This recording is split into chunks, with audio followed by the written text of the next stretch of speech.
Hello and welcome to the website portion of our GitHub tutorial.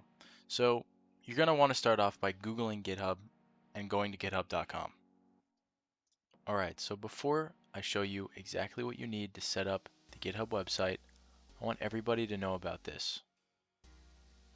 So right here, Hello World on the Docs GitHub website is the #1 resource for understanding everything GitHub. You're going to want to use it along with Google to solve all your problems. And everything in here is also covered in this tutorial. I found a good strat is to Google whatever issue you're having and basically kind of relate it to any of these drop downs. GitHub Docs also has a lot of other information and is an insanely helpful resource when it comes to everything GitHub. From here, it'll prompt you to create an account. You just want to enter your email. I'd recommend using a personal email since you might be using GitHub in the future, and just click sign up for GitHub. Alright, so directly after that, it's going to prompt you to create and finish your account by entering some credentials. Simply finish setting up your account by entering a password, a username, selecting whether or not you want push notifications in your emails, and verify your account using a CAPTCHA.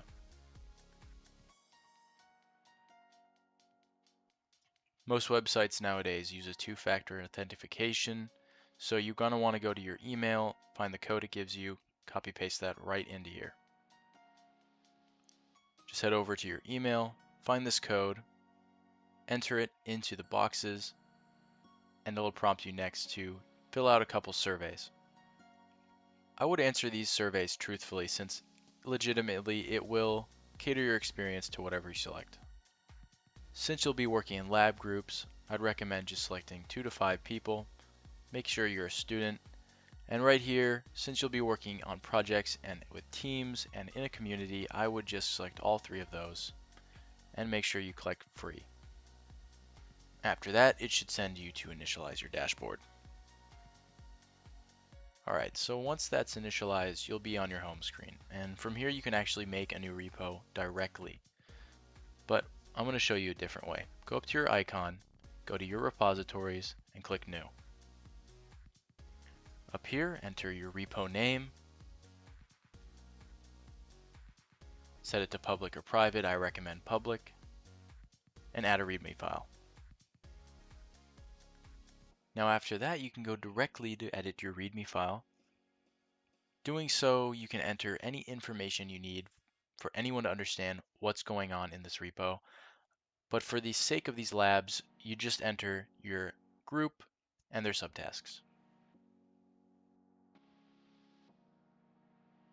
Now once you're done making any edits you need to your README file, simply go up to the top right, commit the changes directly to the main branch, and you're done. So now I'm going to show you really quick how to add people to your repo so they can work on it with you. Go up to the search bar, enter user, colon, and whatever their name is. I would honestly follow them just to make things simpler. Once you're following them, head back to your repo, go to settings, collaborators, and add people. Type in their name, you don't need user, invite them, and it'll immediately send a notification right to this little box here. Alright, next, and possibly one of the more important parts, is getting your authentication key. So what you're going to want to do is go back to your little icon, go to settings, go all the way down to developer settings, click personal authentication tokens. You can probably ignore fine-grained tokens, just go to the classic version. Generate new token. Add anything you want. What is it for? Not really necessary. Expiration, I'd recommend making at the end of the semester or as long as you want. And then give yourself all necessary things. This basically, whoever has this authentication token with any apps such as in Eclipse or on the desktop app has all these permissions. I just give them all to yourself. Since you'll be needing it later on, I'd recommend copying it and storing it somewhere safe. Alright, so lastly for this section of the tutorial, you're going to want to open up a new tab, Google desktop.github.com, and download the desktop app, which Nathaniel will be going through in detail in the next section of the tutorial. The GitHub desktop application serves as a convenient way to manage repositories and your code. The application is available for macOS and Windows devices, while not officially available for Linux. To download the application, simply navigate to desktop.github.com, where you can download the correct version for your device. Once the software is installed, simply run it and log in with your existing GitHub credentials. GitHub Desktop allows you to link your repository to your Eclipse in a very intuitive way. To do it, select the green Code button in the top right of the repo homepage and copy the URL that appears. Then, on the GitHub app, select the current repository button, select Add, then hit Clone Repository. Then, select the URL tab and paste your link.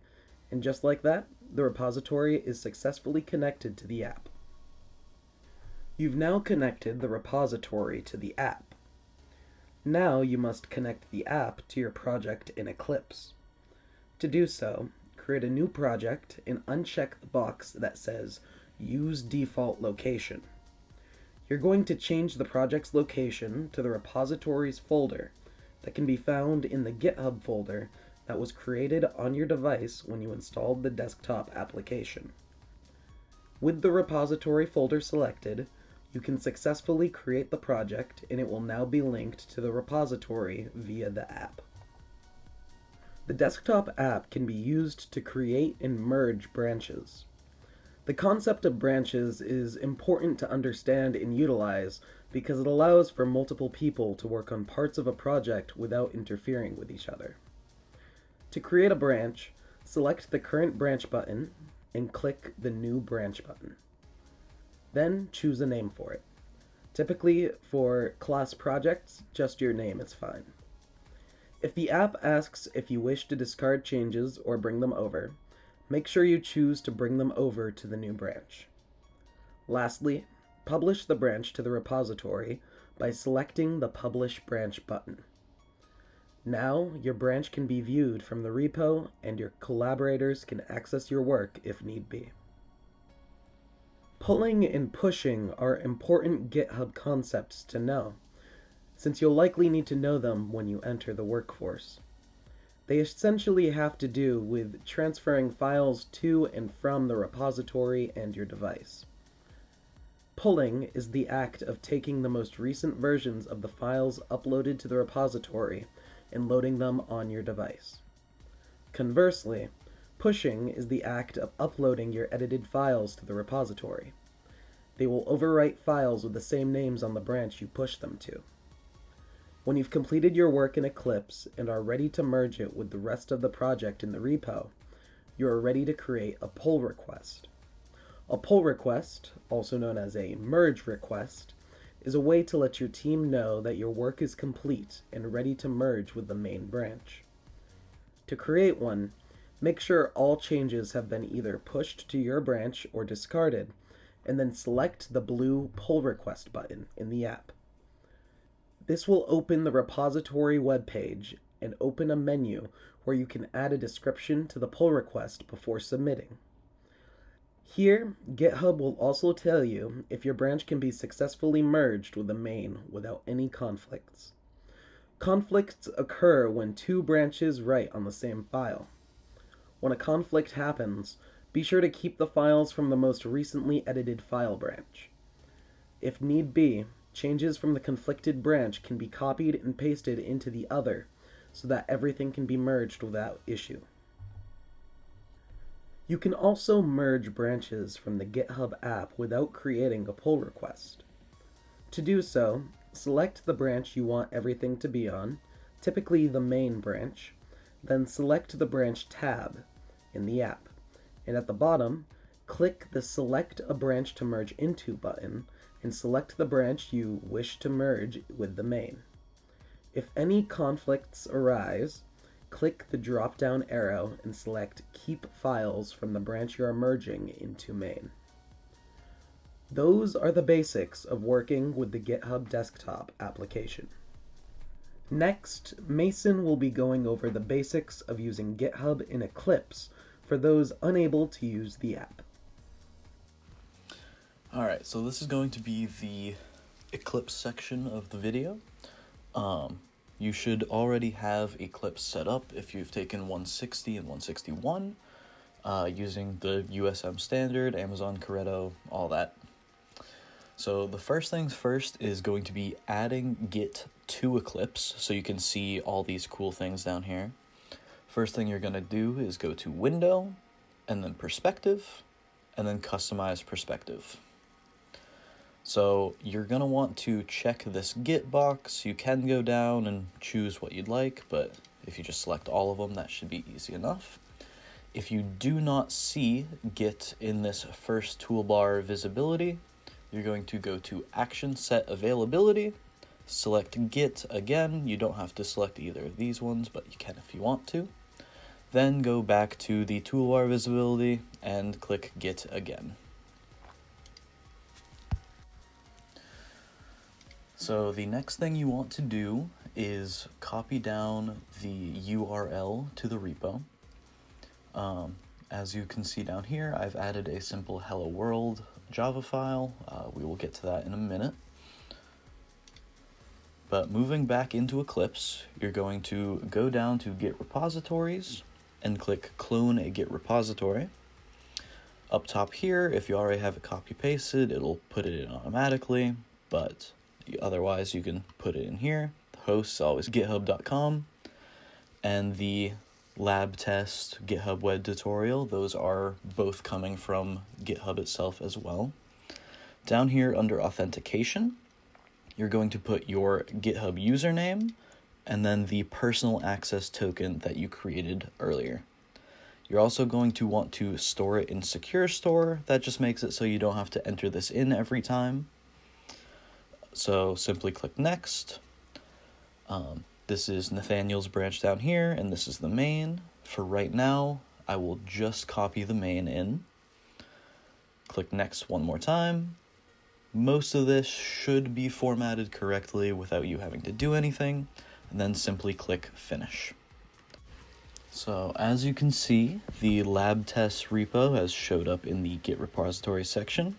What you're going to want to do is right click on that, go to Import Projects, and once you get to this tab, it will simply be the file location that this new repo is going to go on your local machine.